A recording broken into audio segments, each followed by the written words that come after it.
SIMA UI tahun 2018 tentang larutan penyangga. Larutan buffer dibuat dengan melarutkan 200 ml asam asetat 0,15 molar dan 100 ml natrium asetat 0,25 molar. Perubahan pH larutan buffer setelah ditambahkan 50 ml HCl 0,1 molar adalah, nah untuk menjawab soal ini kita harus tahu dulu larutan buffer atau larutan penyangga itu ada dua ya. Yang pertama adalah larutan penyangga asam, yaitu terdiri dari asam lemah dengan basa konjugasi atau garam basa. Kemudian yang kedua adalah larutan penyangga basa, yaitu terdiri dari basa lemah dengan asam konjugasi atau garam asam. Nah, dalam soal kalau kita lihat di sini ada asam asetat yaitu CH3COOH yang merupakan asam lemah ya. Kemudian ada natrium asetat di sini. Natrium asetat itu adalah NaCH3COO atau CH3COONa gitu ya. CH3COONa ini merupakan garam basa ya. Nah, garam basa mengapa? Hal ini kalau kita lihat di sini Na itu berasal dari NaOH yang merupakan basa kuat, sedangkan CH3COO minus ya kalau kita ionkan kan Na plus sama CH3COO minus gitu ya. Nah, itu berasal dari CH3COOH sendiri atau asam lemahnya gitu ya. Nah, oleh sebab itu larutan penyangga ini adalah larutan penyangga asam ya, sesuai dengan nomor 1 ini ya. Untuk larutan penyangga asam, apabila ditambahkan asam, di sini kan mintanya dia menambahkan asam gitu ya, maka akan bereaksi dengan garam basanya yaitu NaCH3COO atau CH3COONa ya, karena asam itu akan bereaksi dengan basa gitu ya. Nah, sedangkan nanti misalkan ada soal lain ditambahkan dengan basa kuat LiOH, nah itu akan bereaksi dengan asam lemahnya ya. Sehingga pada soal ini yang akan bereaksi dengan HCl itu adalah CH3COONa ya, sehingga akan menjadi CH3COOH plus NaCl ya. Nah, kemudian kita cari mol mula-mula, bereaksi dan sisa ya. Nah, mol mula-mula kita bisa tentukan dari konsep mol. Yang pertama itu mol HCl dulu ya, yaitu M kali V. Di situ untuk konsentrasi HCl-nya adalah 0,1, sedangkan volumenya di situ adalah 50 ml. Sehingga mol HCl-nya adalah 5 milimol. Setelah kita tentukan mol HCl-nya, kemudian kita tentukan mol dari asam asetatnya dulu ya di sini. Nah, saya tulis di sini mol dari asam asetat atau CH3COOH itu sama ya M kali V. Konsentrasinya itu adalah 0,15 dikali dengan 200 ml ya. Ini molar. Nah, 0,15 dikali 200 itu adalah 30 milimol. Terus kemudian kita cari mol dari CH3COONa ya. Itu adalah konsentrasinya 0,25 itu ya. Terus volumenya adalah 100 ml. Sehingga kalau kita kalikan jadinya 25 milimol.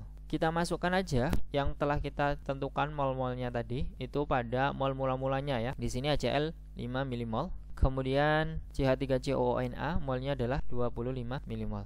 Terus ada lagi di situ mol dari CH3COOH adalah 30 milimol ya. Kemudian kita tentukan reaksi pembatas. Reaksi pembatas itu adalah rasio antara mol dengan koefisien paling kecil.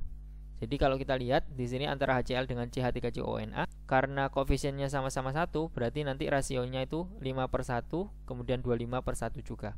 Oleh sebab itu yang paling kecil adalah HCl ini, 5 ya. Berarti yang bereaksi di sini adalah 5 milimol.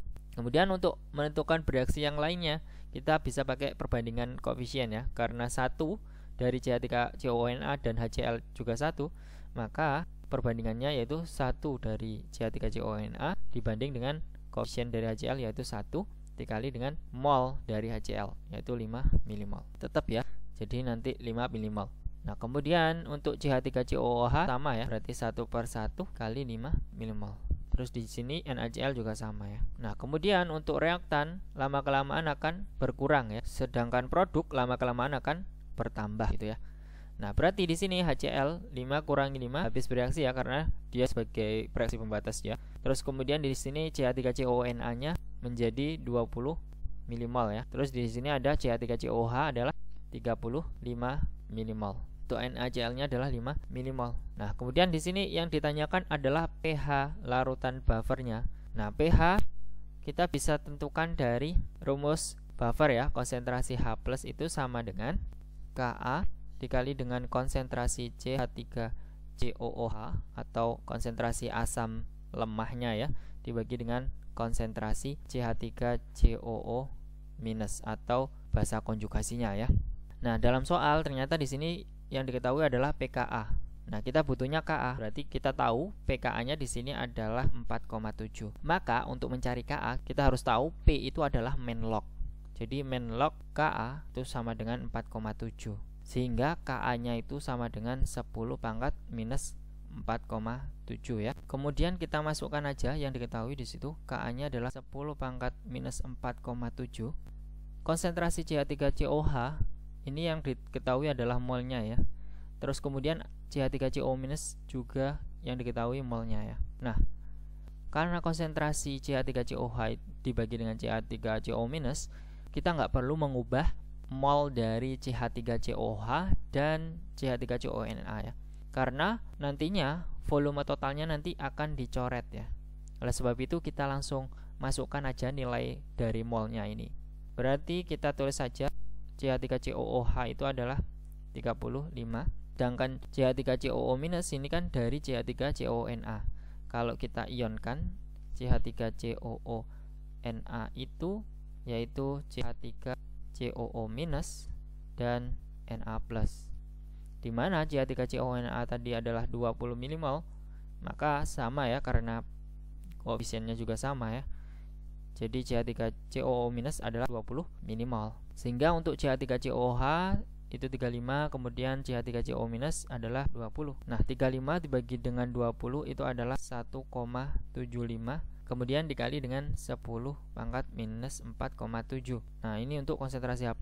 Maka pH-nya itu adalah main log konsentrasi H+, yaitu 1,75 dikali dengan 10 pangkat minus 4,7. Atau pH-nya itu sama dengan 4,7 dikurangi dengan log 1,75 ya. Jadi jawaban yang paling tepat itu adalah yang C. Oke, apabila ada yang ingin didiskusikan, silahkan tinggalkan di kolom komentar. Dan apabila kalian menyukai video ini, mohon di like dan jangan lupa di subscribe. Terima kasih, sampai jumpa.